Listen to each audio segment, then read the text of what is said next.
अपने चैनल में। दोस्तों, क्या आप भी आपके घर की सुख शांति, संतान की कमी और धन की कमी या कर्ज से परेशान हैं, या आपका भाग्य आपका साथ नहीं दे रहा है, या आपके पितृ आपसे नाराज हैं और आपको लगता है कि आपके पितरों की वजह से आपके घर की सुख शांति में रुकावट आ रही है और आपके कार्य नहीं बन रहे हैं, तो दोस्तों, करीब 500 वर्षों बाद और 2023 की सबसे बड़ी अमावस्या भाद्रपद अमावस्या के दिन दीपक से जुड़ा ये आसान और असरदार अचूक उपाय अगर आप कर लेते हैं तो आपकी सोई किस्मत चमक जाएगी और आपकी जिंदगी के हर रास्ते खुल जाएंगे और पितरों से जुड़ी जो भी समस्या है वो मात्र इस एक उपाय से हल हो जाएगी और आपको धनवान मालामाल होने से कोई नहीं रोक सकता और आपकी जो भी मनोकामना है वो भी पूरी हो जाएगी।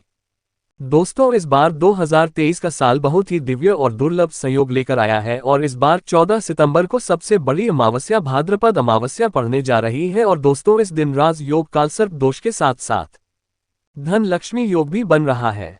इस वजह से इस अमावस्या का बहुत अधिक महत्व बढ़ गया है और इस दिन घर की इस दिशा में एक दीपक जला देने से आपकी सभी समस्याओं का अंत हो जाएगा। इसलिए दोस्तों, वीडियो को आखिर तक जरूर देखें और अगर आप भी अपने जीवन में महादेव की कृपा पाना चाहते हैं तो वीडियो को लाइक करके कमेंट में हर हर महादेव लिखना ना भूलें। दोस्तों, सनातन धर्म में भाद्रपद अमावस्या का विशेष महत्व है। भादो मास की अमावस्या को कुशोत्पटिनी अमावस्या और कुशग्रहणी अमावस्या भी कहा जाता है।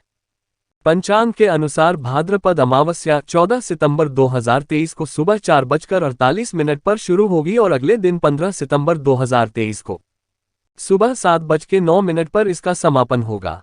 इस दिन स्नान दान करने का शुभ समय सुबह 4:43 से लेकर सुबह 5:19 तक रहेगा। दोस्तों, हिंदू धर्म में मान्यता है कि भाद्रपद अमावस्या के दौरान यमराज सभी आत्माओं को पृथ्वी लोक पर भेजते हैं। वे सभी आत्मा अपने परिवारजनों से अपने हेतु तर्पण श्राद्ध लेने के लिए धरती पर आते हैं। ऐसे में जो व्यक्ति अपने पितरों का श्रद्धा से श्राद्ध या तर्पण नहीं करते, उसके पिता उनसे नाराज हो जाते हैं। इसलिए भाद्रपद अमावस्या के दौरान पितरों के निमित्त तर्पण और श्राद्ध जरूर करने चाहिए। पितृपक्ष में पितरों के लिए श्राद्ध करने से परिवार के सदस्यों की तरक्की का रास्ता खुल जाता है। साथ ही पितृदोष का भी निवारण होता है।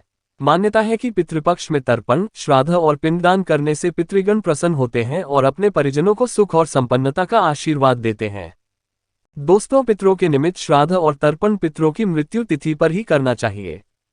यानी कि जिस समय जिस व्यक्ति की मृत्यु होती है उस समय जो तिथि होती है, चाहे वो कृष्ण पक्ष हो या शुक्ल पक्ष, पितृपक्ष के दौरान उसी तिथि को उस व्यक्ति का श्राद्ध किया जाता है। जैसे कि अगर किसी व्यक्ति की मृत्यु तिथि शुक्ल पक्ष या कृष्ण पक्ष की चतुर्थी है तो पितृपक्ष की चतुर्थी पर उस व्यक्ति का श्राद्ध किया जाएगा। जिन पितरों की मृत्यु तिथि पता नहीं होती, उनका श्राद्ध सर्व पितृ अमावस्या पर किया जाता है। हिंदू धर्म में मृत्यु के बाद श्राद्ध करना बेहद जरूरी माना जाता है। मान्यता है कि अगर अपने पूर्वजों का विधिपूर्वक श्राद्ध और तर्पण नहीं किया जाए तो उन्हें इस लोक से मुक्ति नहीं मिलती और वो भूत प्रेत के रूप में इस संसार में ही भटकते रहते हैं। इसलिए पितरों की मुक्ति के लिए श्राद्ध पक्ष का बेहद महत्व है। माना जाता है कि जिनके पितर हैं उनसे नाराज होते हैं, उन्हें पितृ दोष लगता है। पितृ दोष को सबसे जटिल कुंडली दोषों में से एक माना जाता है। जिनके ऊपर पितृ दोष लगा होता है उन्हें किसी भी क्षेत्र में सफलता नहीं मिलती, उन्हें जिंदगी भर दुख पीड़ा से गुजरना पड़ता है। दोस्तों, भाद्रपद अमावस्या पितरों को प्रसन्न करने के बहुत ही खास दिन होता है। इस दिन आप छोटे छोटे से कर्म करके, छोटे छोटे उपाय करके पितरों को प्रसन्न कर सकते हैं और उनका आशीर्वाद प्राप्त कर सकते हैं। माना जाता है कि जिन पर उनके पितरों का आशीर्वाद होता है उन्हें सभी देवी देवताओं का भी आशीर्वाद प्राप्त होता है। आज की इस वीडियो में हम आपको भाद्रपद अमावस्या में किया जाने वाला एक बहुत ही आसान और असरकारक उपाय बताने जा रहे हैं। इस उपाय को करने से पितृ तृप्त होते हैं, आप हेतु प्रसन्न होते हैं, पितरों का आशीर्वाद प्राप्त होता है और पितरों के आशीर्वाद से पितृदोष से मुक्ति मिलती है और बिगड़े काम बनने लगते हैं। जीवन में खुशहाली आती है और हर क्षेत्र में सफलता मिलती है। दोस्तों, इस उपाय को सही प्रकार से करने के लिए आप हमारे इस वीडियो को आखिर तक अवश्य देखें।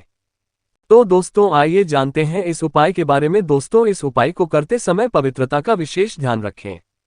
अगर आपने स्नान कर लिया है तो रात्रि के समय आप अच्छी तरह से मुंह हाथ पैर धो लें। फिर स्वच्छ धुले वस्त्र धारण करके ही आप ये उपाय करें।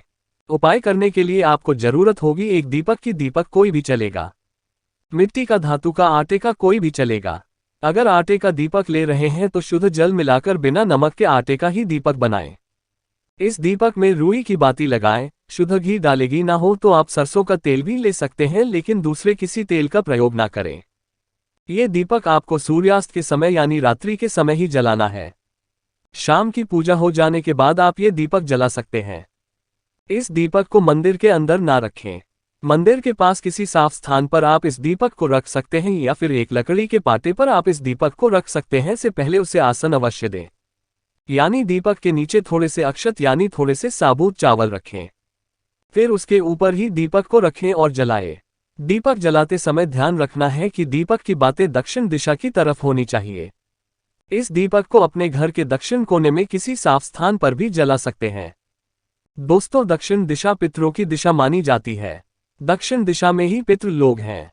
माना जाता है कि पितृपक्ष में पितर अलोक से दक्षिण दिशा से ही पितृ हमें आशीर्वाद देने धरती पर आ जाते हैं। इसलिए पितरों को प्रसन्न करने के लिए, उनका आशीर्वाद प्राप्त करने के लिए अमावस्या की रात को दक्षिण मुखी दीपक जलाया जाता है। इससे पितरों की आत्मा को शांति मिलती है। तो आम दिनों में केवल अमावस्या की रात्रि को दक्षिणमुखी दीप दान करना चाहिए। क्योंकि दीप जलाना शुभ अवसर पर एक अनिवार्य परंपरा माना जाता है, तो मान्यताओं के अनुसार दीपक की लौ सही दिशा में होनी चाहिए। कहा जाता है, श्रद्धा से पितरों के निमित्त किया हुआ दान ही श्राद्ध है। इसलिए अमावस्या की रात्रि को श्रद्धापूर्वक दक्षिणमुखी दीप दान करने से पितरों का आशीर्वाद मिलता है। श्राद्ध करने का पुण्य फल प्राप्त होता है। ये खास दीपक जलाने के बाद आप वहीं पर आसन बिछाकर बैठ जाएं और दक्षिण दिशा की तरफ मुंह करके पितृदेव के इस मंत्र का 108 बार जाप करें। मंत्र है ओम पितरो देवताय नमः। इसके बाद भगवान विष्णु जी के महामंत्र ओम नमो भगवते वासुदेवाय, इसका भी एक माला जाप करें। दोस्तों, भगवान विष्णु जी को पितरों के देवता माना जाता है, इसलिए पितरों को प्रसन्न करने के लिए भगवान विष्णु का पूजन अवश्य ही करना चाहिए। इस दिन गीता का पाठ करना, विष्णु सहस्त्रनाम का पाठ करना अत्यंत शुभ होता है। इस दिन पितरों के निमित्त आप थोड़ा सा अनाज निकाल कर रखें और दूसरे दिन किसी गरीब व्यक्ति को दान में दें। इससे भी पितरों का आशीर्वाद मिलता है। कहते हैं, ऐसा दान करने से पितरों की भूख प्यास मिट जाती है, पितृ तृप्त हो जाते हैं। श्रद्धा से दिया ऐसा दान श्राद्ध के समान ही माना जाता है, और श्राद्ध कर्म से बढ़कर मनुष्य के लिए कोई दूसरा कल्याण व्रत मार्ग नहीं है। इससे आयु बढ़ती है, सभी दुख नष्ट हो जाते हैं। न केवल पितृदोष से मुक्ति मिलती है, बल्कि उनकी कृपा से परिवार के सदस्य तरक्की करते हैं।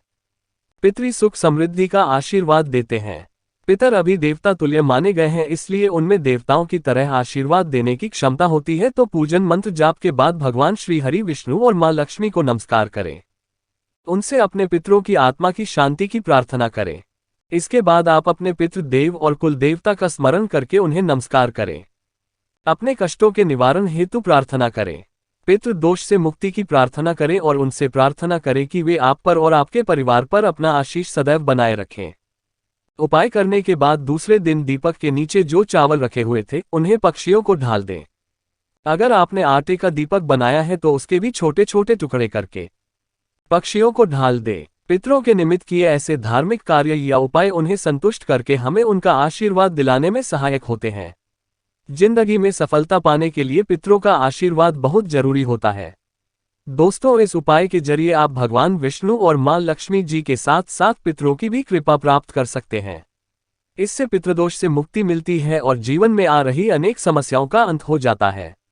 वहीं दोस्तों, में इस दिन कालसर्प योग, धन लक्ष्मी योग और भी कई सारे दिव्य और दुर्लभ महाशुभ संयोग बन रहे हैं।